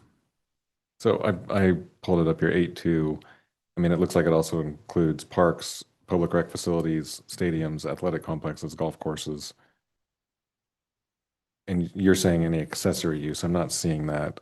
At least in section 8 of the zoning regulations. I would have to find that. Generally, accessory uses are allowed in any district. I can pinpoint the exact authority for that. But, you know, in residential use, that could include a garage or in a commercial district, same thing. And they're not all known, so they're not all spelled out, but we do define accessory uses somewhere in the zoning regulations and likely allow them in any zoning district, including the P district, but I will confirm that.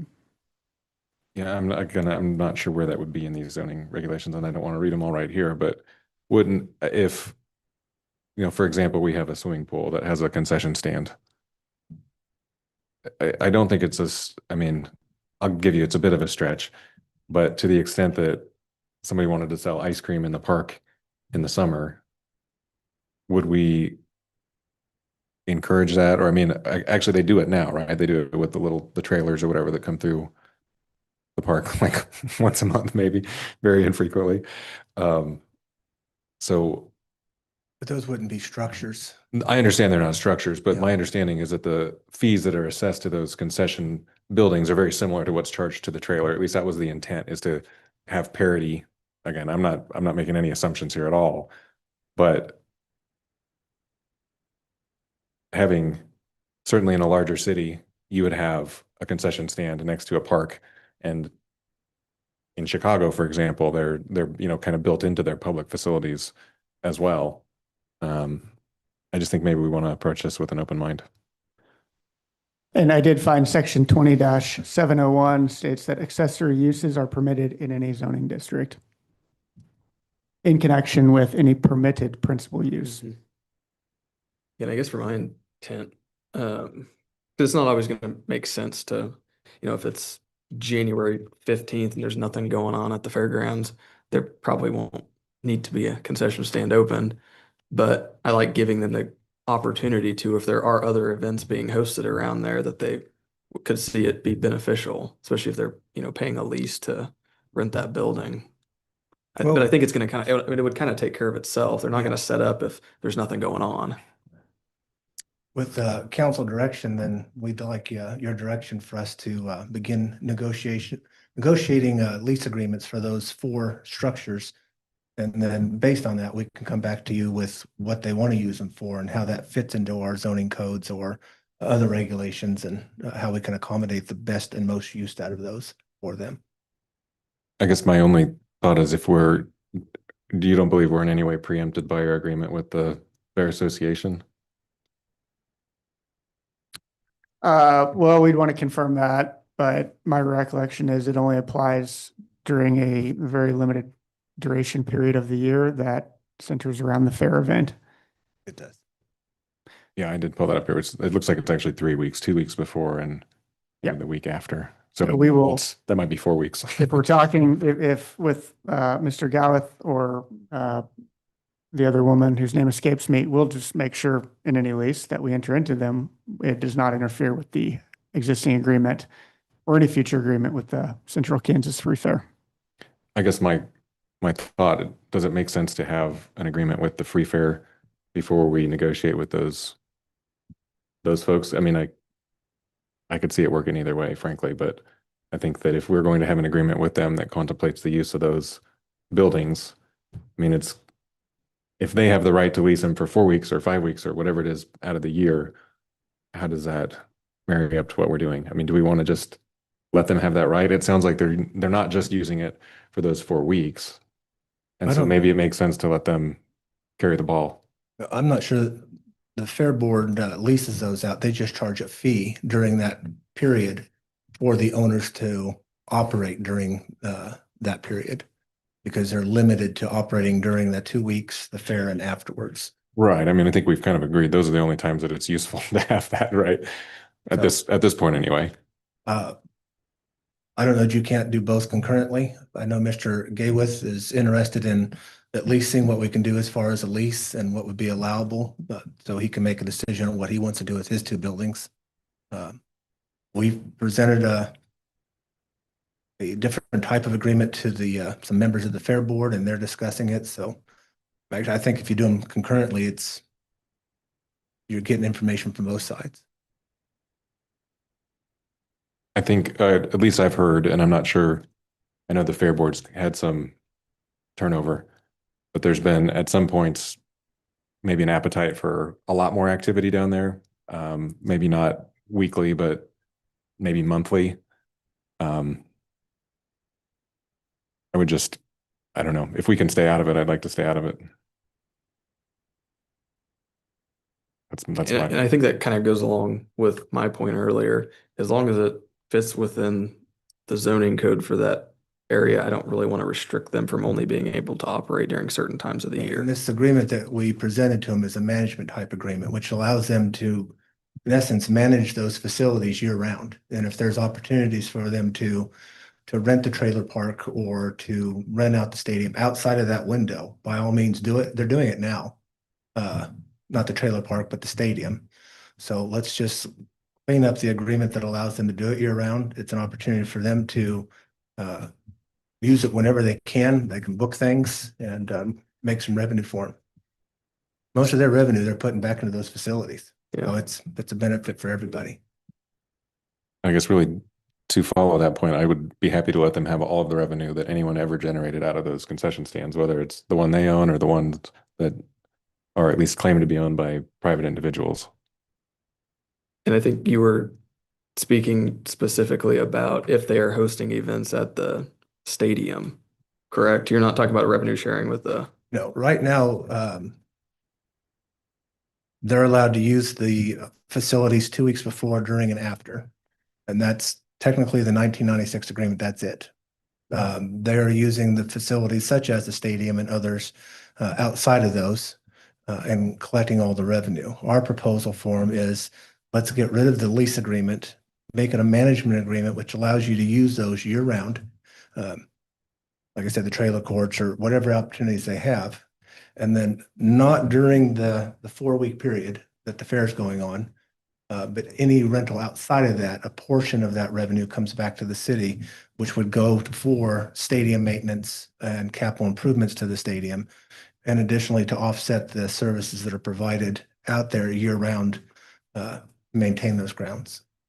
Right now, the taxpayers pay for that. So Property tax. if I understand you, you're saying rent the stadium, let them rent the stadium and share revenue with us, but we would own and lease that concession stand property to these individuals? Is that what you're? No, I think there's two distinct things we're talking about. One is we have a parcel of land that has 4 concession buildings on it that are owned by 2 private individuals and the fair board. Currently, Mr. Gaywith, who owns 2, has bills of sale saying that he owns them. Mrs. Dusick says that she has a bill of sale saying she owns it. The fair board may have provided, yes, the fair board provided us a bill of sale. But we have no lease agreement with them currently. So we can set what the expectations are of the building's use on city-owned property and care of the property. And we have a formal lease agreement like we would with any other piece of city-owned ground. You can use it, but here's what's expected of you and here's what you get in return from us. And separately, you have the agreement with the fair board from 1996 that authorizes them to use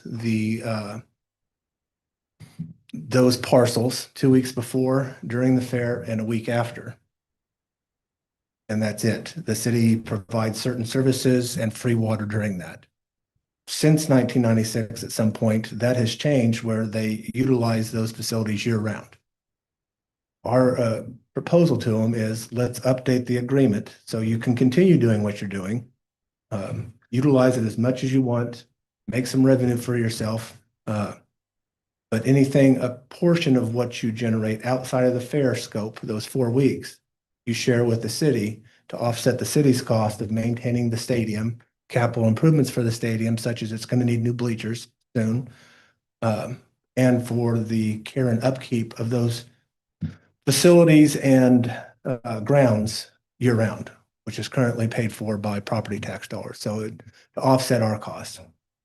Not that we, are making a ton of money. We just want to offset our cost through that agreement, because the more they can keep, the more they're putting back into those facilities and growing it. But just clarify. So you have two separate issues. I guess I'm trying to make this one issue, and maybe that's, I'm trying to oversimplify it, but why not just give the fair board the right to lease those out to whoever, whenever there's an event, and we don't have to get our, The city owns the parcel where those 4 concession stands are. I understand that. So the fair board can't lease it. We have to lease that ground. They can sublease. I mean, there's legal agreements that we can come up with. I mean, they've got something where they're doing it, it's effectively doing it now during the fair, correct? If that's the direction of the commission, our recommendation is that you currently have 4 buildings on a parcel of ground with no formal lease agreement.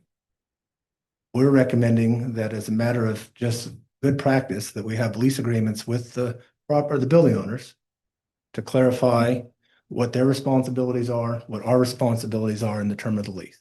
That's separate over here. Fairground or the fair board uses the facilities that are on city-owned land that technically we own for this period of time. In a separate agreement, we want to allow them to use it year-round. And we just ask for a portion of the revenue outside of the fair to offset our cost. If we go to subleasing, or here's this property and it's yours and lease it to who you want. Well, it's not assuming you're gonna theirs. do that, but I think there's an understanding that it's not theirs, it belongs to the city. right, but And- but in the last 4 months I've been here, understandings is what has gotten us in the condition we're in now. So having things in writing, such as a lease or policy, is the preferred method rather than just having an understanding. Right, and I'm not suggesting by any means that we don't do something without an agreement, but I think if we want to dictate to the fair board what that agreement should look like or have input on it, to me, that's the way we should do it, and let the fair board, I mean, if they're running the events, I want them to take care of all of that. I don't think we don't need to get That's involved. what we're working towards with. I understand, but I'm just saying, include the lease of those buildings. Let them encompass that into their scope. We can assign that to them by contract. I'm not sure. But that's the recommendation that, we'll do whatever the commission tells us to do, but Well, and the person that owns it, he wants to do something with it, right? He doesn't want us just to sit around and ponder it for. he left me a 6 message again months. today asking, what are you guys going to do? 'Cause Yeah, and I totally understand that. So I would want that too.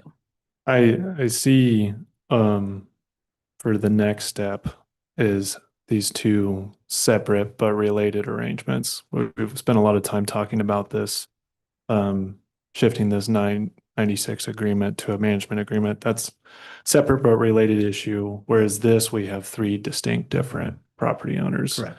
In an ideal world to get to is, it would be great if the Central Kansas Free Fair was the only one that we were dealing with. But in this case, we've got 2 other individuals who own these buildings and have bills of sale that show that they own these buildings. So treating this as a separate, distinct thing, because there are other parties involved, seems to make the most sense to me, with the goal of making sure that it doesn't harm the existing agreement. And as that next agreement gets updated, eventually it would be great if the Central Kansas Free Fair owns all the building, or ends up owning these buildings, and then we're just dealing with them, and then it can be one agreement.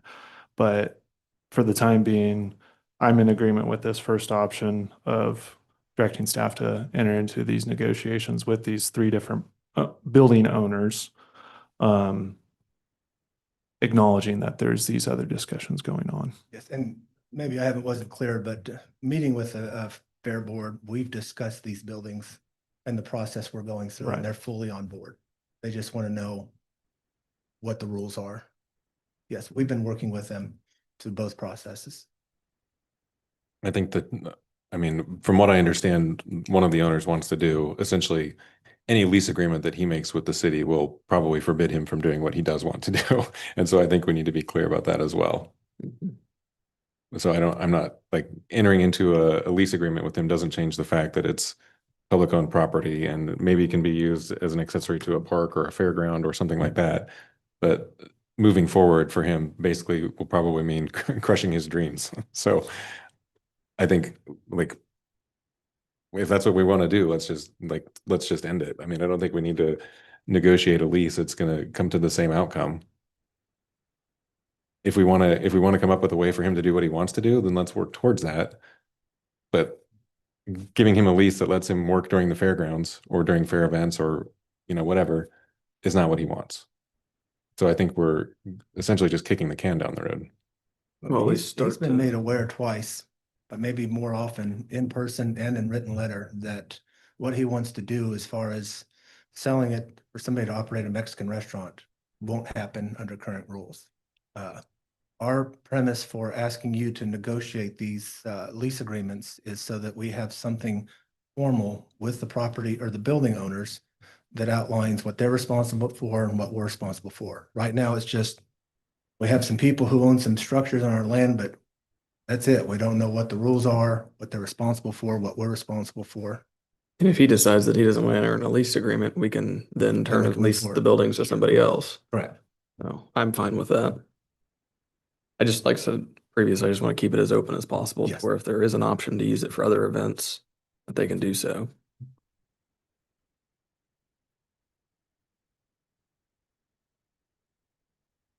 Do you need anything? No, sir. Okay.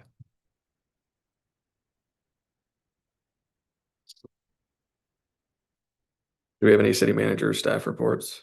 I didn't see any listed, but just open it up. Our next item is an executive session. How much time do we need? All right. I move the city commission recess into executive session for 15 minutes to discuss the performance and role of a city employee pursuant to KSA 75-4319B based upon the need to discuss personnel matters of non-elected personnel, to include the city commission, city attorney, and the interim city manager. And the public meeting will resume in this room at 6:07, 6:08, Say 6:08. 6:08. I'll second.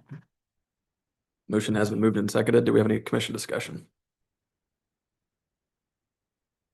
Seeing none, we'll do a roll call vote. Commissioner Kolhoff. Aye. Commissioner Meisenberg. Yes. Commissioner Witt. Yes. Myself, yes. Motion carries. We are in executive session.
We will now resume our regular meeting from executive session. No action was taken.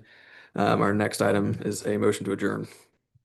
And I'll make the motion to adjourn. And just so everybody's aware, this is a little change in structure. So we're adjourning our meeting.